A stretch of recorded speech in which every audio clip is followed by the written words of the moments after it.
ಸುರಕ್ಷತೆ ನಮ್ಮ ಮೊದಲ ಆದ್ಯತೆ, ವಿಶೇಷವಾಗಿ ತುರ್ತು ಪರಿಸ್ಥಿತಿಗಳಲ್ಲಿ. ಸಿಲಿಂಡರ್ ಲೀಕ್ ಆದಲ್ಲಿ ಕೈಗೊಳ್ಳಬೇಕಾದ ಕ್ರಮಗಳು. ಹಿಸ್ಸಿಂಗ್ ಶಬ್ದ ಅಥವಾ ಗ್ಯಾಸ್ ವಾಸನೆಯಂತಹ ಗ್ಯಾಸ್ ಲೀಕೇಜ್ ಕಂಡುಬಂದರೆ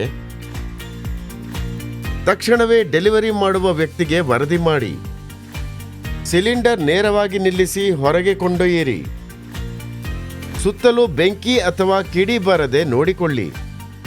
ಸಿಲಿಂಡರ್ನ ತಳಭಾಗ ಅಥವಾ ಫುಟ್ ರಿಂಗ್ನ ಜೋಡಣೆಯಿಂದ ಲೀಕ್ ಆಗುತ್ತಿದ್ದರೆ ಅದನ್ನು ತಿರುಗಿಸಿ ಒದ್ದೆ ಬಟ್ಟೆಯಿಂದ ಮುಚ್ಚಿರಿ.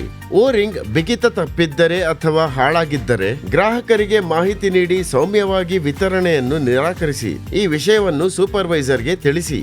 ಬೆಂಕಿ ಹತ್ತಿದರೆ ಎಲ್ಲರನ್ನೂ ಸುರಕ್ಷಿತವಾಗಿ ಹೊರಗೆ ಕಳಿಸಿ. ಸುರಕ್ಷಿತವಾಗಿದ್ದರೆ ಬೆಂಕಿಯನ್ನು ನಂದಿಸಿ. ಸುರಕ್ಷಿತ ಸ್ಥಳದಿಂದ ಅಗ್ನಿಶಾಮ ದಳಕ್ಕೆ ಅಥವಾ ಫ್ರಾಂಚೈಸಿ ಮ್ಯಾನೇಜರ್ಗೆ ಅಥವಾ ಸೂಪರ್ ಗ್ಯಾಸ್ ಮ್ಯಾನೇಜರ್ಗೆ ಅಥವಾ ಗ್ರಾಹಕರ ಸೇವೆಗೆ ವರದಿ ನೀಡಿ.